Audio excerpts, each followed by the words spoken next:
How to hard factory reset your Citroen C4. This is a 2019 Citroen C4 Cactus. So this is going to restore all of the settings on the sort of infotainment system and everything like that. All of the users, all of the settings and preferences is all going to be reset to the way it was when it came off the assembly line to its factory default settings. It's quite easy to do.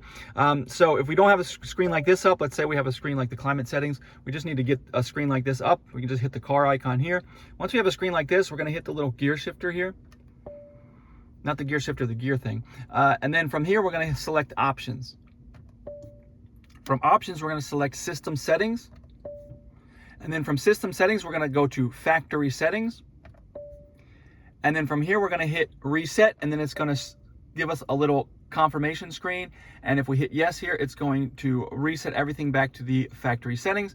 So anyways, I hope this video helped. If it did, if you'd leave me a like, I'd really appreciate it, and subscribe for more tutorials like this and others.